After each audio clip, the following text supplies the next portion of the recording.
જય શ્રી કૃષ્ણ મિત્રો, આ વિડીયોમાં સાંભળશું રમા એકાદશી ક્યારે છે, વ્રતની પૂજન વિધિ, તેનું મહાત્મ્ય, આ દિવસે કરવાના કાર્યો, ઉપાયો તથા રમા એકાદશી વ્રતનું મહાત્મ્ય દર્શાવતી કથા વાર્તા સાંભળશું. મિત્રો, આસો મહિનાના વદ પક્ષમાં આવતી રમા એકાદશીની વ્રત પૂજા ઉપવાસ કરવાથી કામધેનુ ગાયને ઘરમાં રાખવા જેટલું જ પુણ્ય ફળ પ્રાપ્ત થાય છે. આ વ્રત કરવાથી ઘરમાં સુખ સમૃદ્ધિ વધે છે, દેવી લક્ષ્મી પ્રસન્ન થાય છે. એવા પુણ્ય ફળ આપનારી એકાદશી વ્રતની તિથિ શરૂ થાય છે 8 નવેમ્બર 2023 સવારે 8:23 અને એકાદશીની તિથિ સમાપ્ત થાય છે 9 નવેમ્બર 2023 સવારે 10:11. આમ ઉદયાતિથિ અનુસાર એકાદશીનું વ્રત કરવાનું રહેશે તારીખ 9 નવેમ્બર 2023ના દિવસે. પૂજાનો સમય છે સવારે 6:39 શરૂ થઈ 8 કલાક સુધીનો. આ સમયે પૂજા કરવા માટેનો શુભ સમય છે તથા પારણા કરવાના રહેશે 10 નવેમ્બર 2023ના દિવસે. પારણાનો સમય છે સવારે 6:39 સવારે 8:50 સુધીમાં પારણા કરી લેવાના રહેશે તથા દ્વાદશીની તિથિ સમાપ્ત થાય છે બપોરે 12:35 10 નવેમ્બરના દિવસે. મિત્રો, આ વર્ષે રમા એકાદશી ગુરુવારે આવી રહી છે. ગુરુવાર એ ભગવાન શ્રી હરિ વિષ્ણુનો વાર છે. એકાદશીની તિથિ એ ભગવાન શ્રી હરિ વિષ્ણુની અત્યંત પ્રિય તિથિ છે. આથી એકાદશી અને ગુરુવારનો શુભ સંયોગ એ ભગવાન શ્રી હરિ વિષ્ણુ અને માતા લક્ષ્મીની કૃપાને પ્રાપ્ત કરવા માટેનો શુભ દિવસ છે તથા આ દિવસે કન્યા રાશિમાં શુક્ર અને ચંદ્રના સહયોગથી કલાત્મક યોગ બની રહ્યો છે. આ યોગ સુખ, સમૃદ્ધિ અને સંપત્તિ આપનારો યોગ છે. આથી કન્યા રાશિ પર માતા લક્ષ્મીના આશીર્વાદ, માતા લક્ષ્મીની કૃપા બની રહેશે તથા તુલા રાશિમાં આ દિવસે સૂર્ય અને મંગળ પણ રહેશે અને સૂર્ય અને મંગળનો સંયોગ એ જાતકને જીવનમાં સફળતા પ્રાપ્ત કરાવે છે. આથી આ દિવસે કન્યા અને તુલા રાશિના જાતકો પર માતા લક્ષ્મીની વિશેષ કૃપા બની રહેશે તથા એકાદશીના દિવસે દ્વાદશીનો સંયોગ પણ બની રહ્યો છે, જેમાં ગાય માતાની પૂજા કરવામાં આવે છે. તેને બચ્ચા બારસ પણ કહેવામાં આવે છે. ગાય માતાની પૂજા કરવાથી માતા લક્ષ્મી ખૂબ જ પ્રસન્ન થાય છે. તેના ઘરમાં સુખ, શાંતિ, સમૃદ્ધિની વર્ષા કરે છે. આથી આ દિવસે તુલસી માતાની પૂજા કરવી, ગાય માતાની પૂજા કરવી તથા ભગવાન શ્રી હરિ વિષ્ણુ સાથે માતા લક્ષ્મીની પૂજા કરવી. મિત્રો, આ એકાદશીથી જ દિવાળીના તહેવારોની શરૂઆત થાય છે. આજથી ઘરના આંગણે સાથિયા પુરાય છે, દીવડા પ્રગટાવાય છે અને માતા લક્ષ્મીના આગમન માટે ઘરની સાફ સફાઈ કરી નાગરવેલના પાનના તોરણ, ફૂલના તોરણ વગેરેથી સજાવટ કરાય છે. આમ રમા એકાદશીનો દિવસ એટલે દિવાળીના આગમનનો દિવસ.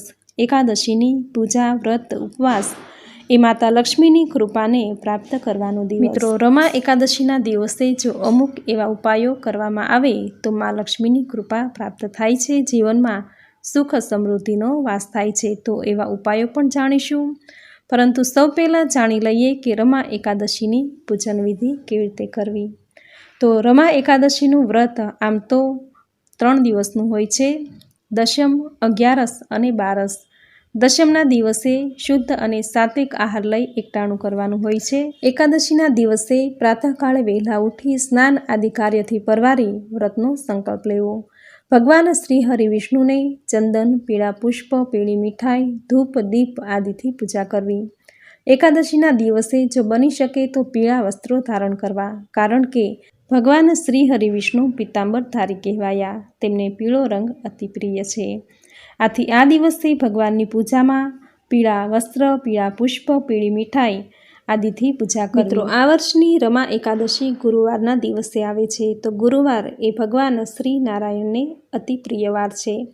આથી આ દિવસે ભગવાનની પૂજામાં વિશેષ પીળા રંગના વસ્ત્રો, પીળા રંગની મીઠાઈ, પીળા રંગના પુષ્પનો ઉપયોગ કરવો તથા ભગવાન શ્રી હરિ વિષ્ણુની મૂર્તિને પંચામૃતથી સ્નાન કરાવવું. હળદરવાળા અથવા ચંદનયુક્ત જળથી અભિષેક કરવો. આમ કરવાથી શ્રી હરિ પ્રસન્ન થશે, સુખ સમૃદ્ધિનું વરદાન આપશે તથા સમાજમાં માન સન્માનની પ્રાપ્તિ થશે. કારણ કે ગુરુવારે પીળા રંગની વસ્તુઓનું વિશેષ મહત્વ છે. ગુરુવારે ભગવાન શ્રી હરિ વિષ્ણુની પૂજામાં પીળા રંગની મીઠાઈ, હળદર અથવા તો ચંદનયુક્ત જળથી અભિષેક કરવો તથા પોતાના કપાળ પર પણ ચંદન અથવા હળદરનું કેસરનું તિલક લગાવવું. આ દિવસે પહેરવાના વસ્ત્રો પણ પીળા રંગના પહેરવા તથા જો શક્ય હોય તો આ દિવસે નહાવાના પાણીમાં એક ચપટી હળદર નાખીને સ્નાન કરવું, જેનાથી ગ્રહ દોષ બાધા દૂર થશે. તથા ભગવાન શ્રી હરિવિષ્ણુની પૂજા કરતા સમયે ઓમ નમો ભગવતે વાસુદેવાય મંત્રનો જપ કરવો.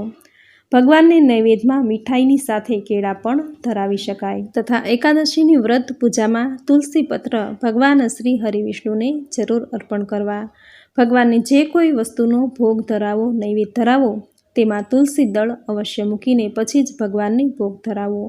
કારણ કે કહેવાય છે કે ભગવાન શ્રી હરિવિષ્ણુને તુલસી અતિ પ્રિય છે અને તુલસી પત્ર વગર ભગવાન ભોગનો સ્વીકાર નથી કરતા. આથી એકાદશીની પૂજામાં તુલસી પત્ર ભગવાનને જરૂર અર્પણ કરવા. તુલસી પત્ર વગર ભગવાનની પૂજા અધૂરી રહે છે. તથા ભગવાનને જે કંઈ ભોગ ધરાવો તેમાં તુલસી પત્ર અવશ્ય મૂકવો.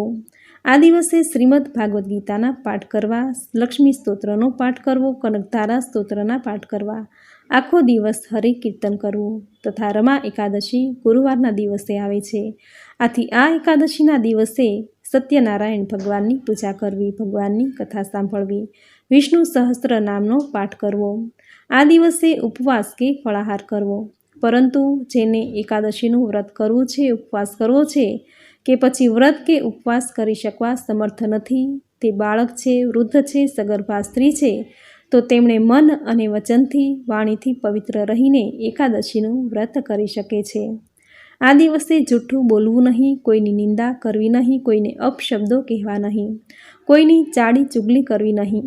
આખો દિવસ હરિ કીર્તન કરવું, મનમાં પ્રભુના જપ કરવા.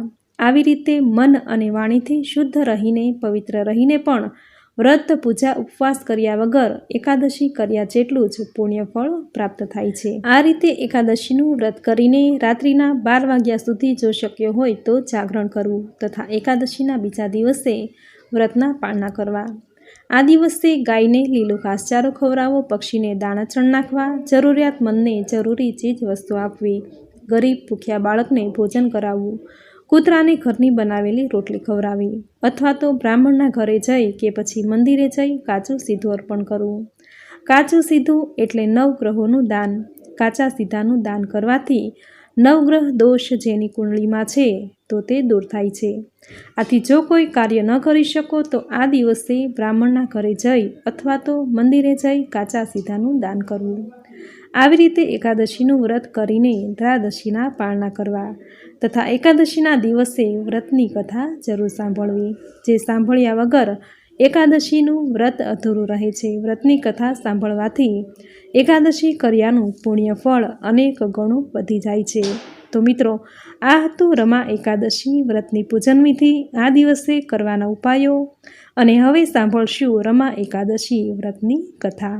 બોલો ભગવાન શ્રી હરિ વિષ્ણુની જય. યુધિષ્ઠિરે કહ્યું, હે જનાર્દન, આપને મારા પર સ્નેહ છે, એથી કૃપા કરીને મને કહો કે આસો માસના કૃષ્ણ પક્ષમાં જે એકાદશી આવે છે એનું નામ શું છે, એ કરવાથી શું ફળ મળે છે, તેમજ એનું મહાત્મ્ય સંભળાવો. ભગવાન શ્રી કૃષ્ણે કહ્યું, હે રાજાઓમાં શ્રેષ્ઠ યુધિષ્ઠિર, એ એકાદશીને રમા એકાદશી કહેવાય છે. એ પુણ્યમયી છે અને મોટા મોટા પાપોનો વિનાશ કરવાવાળી છે. પહેલાંના સમયમાં મુચુકંદ નામનો એક પ્રખ્યાત રાજા રાજ્ય કરતો હતો. તે ઇન્દ્રનો ખાસ મિત્ર હતો. કુબેર, યમરાજ, વરુણ અને વિભીષણ પણ એના મિત્રો હતા. તે વિષ્ણુનો પરમ ભક્ત હતો. એ પ્રતિજ્ઞાનું પાલન કરનારો હતો. તે નિષ્કંટક રાજ્ય શાસન ચલાવી રહ્યો હતો. તેની પ્રજા સુખી અને સંતોષી હતી. એને ચંદ્રભાગા નામની દીકરી હતી. રાજાએ ચંદ્રસેનના પુત્ર શોભન સાથે એનો વિવાહ કર્યો હતો. થોડાક સમય પછી શોભન પોતાના સસરાને ઘેર આવ્યો. એ શરીરે અત્યંત દુબળો હતો તેમજ ભૂખ સહન કરી શકતો ન હતો. દશમનો દિવસ આવતા રાજાએ આખા નગરમાં ઢંઢેરો પીટાવ્યો કે એકાદશીને દિવસે કોઈએ ભોજન કરવું નહીં અને એ દિવસને એકાદશી જાણી જોઈને ભોજન કરનાર શિક્ષાને પાત્ર થશે. આ ઢંઢેરો સાંભળીને ક્ષોભને પોતાની પત્ની ચંદ્રભાગાને કહ્યું કે હે પ્રિયે, હવે મારે શું કરવું? હું એક ટક પણ ભૂખ્યો રહી શકતો નથી, તો પછી ઉપવાસ કેવી રીતે કરી શકીશ? મારાથી હવે કેમ કરીને જીવાશે? તું મને કોઈ ઉત્તમ ઉપાય બતાવ. પોતાના પતિના આવા વચનો સાંભળીને ચંદ્રભાગાએ કહ્યું કે હે પ્રાણનાથ, હું સારી રીતે જાણું છું કે તમારાથી ભૂખ સહન થઈ શકતી નથી, પરંતુ મારા પિતાને ઘેર તો એકાદશીના દિવસે કોઈ ભોજન કરતું નથી. વળી રાજ્યના સર્વ પ્રજાજનો પણ એ દિવસે આહાર નથી લેતા. હે પ્રાણનાથ, મારા પિતા એ ઉગ્ર સ્વભાવવાળા છે. એમની આજ્ઞાનું કોઈ ઉલ્લંઘન કરી શકતું નથી. વળી જો તમે એકલા જ એકાદશીને દિવસે ભોજન કરશો તો તમારી નિંદા થશે. માટે ગમે તેમ કરીને પણ તમે તમારું મનોબળ દ્રઢ કરીને ઉપવાસ કરો. ઉપવાસ કર્યા સિવાય બીજો કોઈ ઉપાય નથી. ચંદ્રભાગાની વાત સાંભળી શોભને કહ્યું, હે પ્રિયે, તારું કહેવું સાચું છે. હું કોઈ પણ ભોગે આ રમા એકાદશીનું વ્રત કરીને ઉપવાસ કરીશ. ભગવાને જે ધાર્યું હશે તે જ થશે. ભગવાન શ્રી કૃષ્ણે કહ્યું. આ રીતે દ્રઢ નિર્ણય કરીને શોભને રમા એકાદશીના વ્રતના નિયમનું પાલન કર્યું, ઉપવાસ કર્યો. પરંતુ ભૂખને લીધે એના શરીરમાં અસહ્ય પીડા થવા લાગી. ભૂખના દુઃખની ચિંતામાં ને ચિંતામાં સૂર્ય આથમી ગયો. રાત પડી. ભગવાન વિષ્ણુના ભક્તો એમનું પૂજન કરવામાં વ્યસ્ત થયા.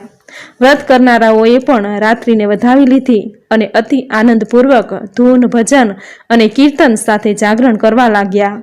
પરંતુ હે રાજા યુધિષ્ઠર, પેલા શોભન માટે તો એ રાત્રિ દુઃખદાયક નીવડી. ભૂખથી પીડાતા પીડાતા માંડ માંડ એણે જાગરણ કર્યું, પરંતુ સૂર્યોદય થતાં જ એ મૃત્યુ પામ્યો. રાજા મુકુચંદે રાજ્ય ઉચિત તુલસી અને ચંદન જેવા પવિત્ર લાકડાથી એનો ઉત્તમ અગ્નિદાહ કર્યો. ચંદ્રભાગા એની પાછળ સતી થવા તૈયાર થઈ, પરંતુ પિતાએ એમ ન કરવાનું કહ્યું. પતિની મરણ ક્રિયા કર્યા પછી ચંદ્રભાગા પોતાના પિતાને ઘેર જ રહેતી હતી. હે નૃપશ્રેષ્ઠ, રમા એકાદશીના વ્રતના પ્રભાવને લીધે શોભન મંદરાચલ પર્વત ઉપર દેવનગરીમાં રહેવા લાગ્યો. એને વૈભવ કુબેર જેવો હતો. એ બીજા કુબેર જેવો શોભતો હતો. અઢળક દ્રવ્યનો એ માલિક બન્યો હતો. એ દોમ સાહેબી ભોગવતો હતો. અનેક સેવકો અને ચાકરો એની તહે તાનમાં હાજર રહેતા હતા. એના સુખની કોઈ સીમા ન હતી. મુકુચંદ રાજાના નગરમાં સોમશર્મા નામનો પ્રખ્યાત બ્રાહ્મણ રહેતો હતો. તે તીર્થયાત્રા કરતા કરતા મંદરાચલ પર્વત પર આવી ચડ્યો. ત્યાં એણે શોભનને જોયો. મુચુકંદ રાજાના જમાઈને એ ઓળખી ગયો અને એની પાસે ગયો. શોભને પ્રણામ કરી એને આવકાર આપ્યો. સોમશર્માએ એને પોતાની ઓળખાણ આપી ત્યારે એને ઘણો જ આનંદ થયો. પોતાના સસરા મુકુચંદ, પત્ની ચંદ્રભાગા અને સર્વનગરના પ્રજાજનોના કુશળ સમાચાર પૂછ્યા. સોમશર્માએ કહ્યું, હે રાજન, તમારા સસરાના ઘરમાં બધા કુશળ છે, તેમજ તમારી પત્ની ચંદ્રભાગા પણ કુશળ છે. નગરના સર્વે પ્રજાજનો પણ કુશળ છે. પરંતુ મને એક વાતનું આશ્ચર્ય થાય છે કે મેં ક્યારેય આવી સુંદર અને અદ્ભુત નગરી ક્યાંય નથી જોઈ. વળી તમને આટલો બધો વૈભવ કેવી રીતે મળ્યો તે પણ મને સમજાતું નથી. શોભને કહ્યું, આસો માસના કૃષ્ણ પક્ષની રમા એકાદશીનું વ્રત કરવાથી મને આ બધું પ્રાપ્ત થયું છે. પરંતુ એ વ્રત મેં શ્રદ્ધા વગર જ કર્યું હતું, તેથી આ બધો વૈભવ વધુ સમય સુધી ટકશે નહીં. તમે ચંદ્રભાગાને પણ મારા આ સમાચાર જરૂરથી કહેજો. શોભનની વાત સાંભળી સોમશર્મા બ્રાહ્મણ તીર્થયાત્રા પૂરી કરીને મુકુચંદ રાજાના નગરમાં આવ્યો અને ચંદ્રભાગાને શોભનના બધા જ સમાચાર કહ્યા અને પછી બોલ્યો કે હે દીકરી, મેં તારા પતિને પ્રત્યક્ષ જોયો છે. એનો કુબેર જેવો વૈભવ પણ મેં નજરે જોયો છે. પરંતુ એ કહે છે કે એણે કરેલું રમા એકાદશીનું વ્રત શ્રદ્ધા વગરનું હતું, તેથી અસ્થિર ફળદાયી થયું છે. તેથી એનો એ બધો વૈભવ પણ અસ્થાયી છે. તું એને સ્થાયી બનાવ. ચંદ્રભાગાએ કહ્યું, હે વિપ્રશ્રેષ્ઠ, મને મારા પતિના દર્શનથી તાલાવાલી લાગી છે. આપ મને ત્યાં લઈ જાઓ. હું મારા વ્રતના પુણ્યના પ્રભાવથી એ બધું સ્થાયી બનાવીશ. ભગવાન શ્રી કૃષ્ણે કહ્યું, હે રાજન, ચંદ્રભાગાની આ વાત સાંભળીને સોમશર્મા એને મંદરાચલ પર્વતની નજીક આવેલા વામદેવ મુનિના આશ્રમ પર લઈ ગયો. એણે મુનિને બધી વિગત કહી સંભળાવી. વામદેવ મુનિના મંત્રોથી, શક્તિથી અને વ્રતના પ્રભાવથી એ ચંદ્રભાગાએ દિવ્ય સ્વરૂપ ધારણ કર્યું. ત્યાર પછી એ પોતાના પતિની પાસે ગઈ ત્યારે તેને ઘણો જ હર્ષ થયો. પોતાની પ્રિય પત્નીને આવેલી જોઈ શોભનને પણ ઘણો આનંદ થયો. ત્યાર પછી શોભનને ચંદ્રભાગાને પોતાની ડાબી બાજુના સિંહાસન પર બેસાડી ચંદ્રભાગાએ હર્ષથી પોતાના પ્રિયતમને પ્રિય વચન કહ્યું કે હે નાથ, હું હિતની વાત કહું છું તે તમે સાંભળો. હું મારા પિતાને ઘેર 8 વર્ષની ઉંમરની થઈ ત્યારથી માંડીને આજ સુધી મેં જે એકાદશીના વ્રતો કર્યા અને જે પુણ્ય સંચિત થયું છે એ બધા જ વ્રતના પ્રભાવથી આપને દરેક પ્રકારનું મનવાંછિત સુખ પ્રાપ્ત થશે. આપનો વૈભવ સ્થાયી થશે અને આપની નગરી કલ્પના અંત સુધી અવિનાશી બનશે. હે નૃપ શ્રેષ્ઠ, આ પ્રમાણે રમા એકાદશીના વ્રતના પુણ્યના પ્રભાવથી ચંદ્રભાગા દિવ્ય ભોગ, દિવ્ય રૂપ અને દિવ્ય આભૂષણોથી વિભૂષિત થઈને પોતાના પતિની સાથે મંદરાચલ પર્વતના શિખરો પર વિહાર કરવા લાગી. હે રાજન, મેં તમારી સમક્ષ રમા નામની એકાદશીનું વર્ણન કર્યું છે. આ એકાદશી ચિંતામણી જેવી તેમજ કામધેનુ જેવી હોય બધા જ મનોરથો પૂર્ણ કરવાવાળી છે.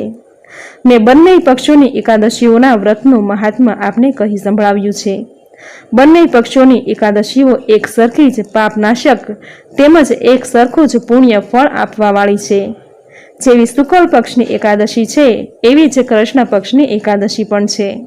એમાં ભેદ રાખવો જોઈએ નહીં.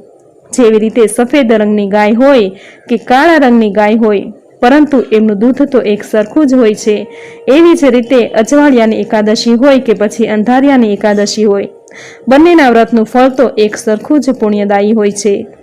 જે મનુષ્ય આ રમા એકાદશીના વ્રતના મહાત્માને સાંભળે છે તે સઘળા પાપોમાંથી મુક્ત થાય છે અને વિષ્ણુ લોકમાં જાય છે. ઇતિ શ્રી આસો માસે કૃષ્ણ પક્ષે રમા એકાદશી વ્રત કથા સંપૂર્ણમ. બોલો ભગવાન શ્રી હરિ વિષ્ણુની જય. તો આ હતી રમા એકાદશી વ્રતની વિધિ, મહાત્મ્ય અને કથા વાર્તા. મિત્રો, એકાદશીનું આ વ્રત એ સર્વે વ્રતોમાં ઉત્તમ છે. શ્રી હરિ વિષ્ણુએ કહ્યું છે કે જેમ વૃક્ષોમાં પીપળો, મહિનામાં કારતક મને પ્રિય છે, તેમ દરેક વ્રતોમાં એકાદશી મને અતિ પ્રિય છે. આથી માતા લક્ષ્મી સાથે ભગવાન શ્રી હરિ વિષ્ણુની પ્રસન્નતા પ્રાપ્ત કરવા દરેક મનુષ્યએ એકાદશીનું ઉત્તમ આ વ્રત જરૂર કરવું. જે ન થઈ શકે તો વ્રતની કથા જરૂર સાંભળવી. જે સાંભળવા માત્રથી જ વ્રત કર્યા જેટલું જ પુણ્યફળ પ્રાપ્ત થશે. જે લોકો રમા એકાદશીનું વ્રત પૂરી શ્રદ્ધા અને ભક્તિથી કરે છે, ભગવાન વિષ્ણુ સાથે માતા લક્ષ્મીની પૂજા કરે છે, તેમના ઘરની દુઃખ, ગરીબી અને નકારાત્મકતા દૂર થાય છે. ઘરની સુખ, સમૃદ્ધિ અને સંપત્તિમાં વધારો થાય છે. આ લોકમાં તમામ સુખ ભોગવી અંતે વૈકુંઠની પ્રાપ્તિ થાય છે. મિત્રો, રમા એકાદશીના દિવસથી જ દીપાવલીના 5 મહાપર્વની શરૂઆત થઈ જાય છે. આજથી ઘરના આંગણે દીવડા પ્રગટાવવા, રંગોળી પૂરવી તેમજ આજથી માતા લક્ષ્મીની પૂજા શરૂ થઈ જાય છે. તો મિત્રો, નવા વર્ષના નવા દિવસો તમારા જીવનમાં ખૂબ સારી ખુશિયા લાવે, સુખ સમૃદ્ધિ લાવે તેવી પ્રાર્થના સાથે સૌને મારા જય શ્રી કૃષ્ણ.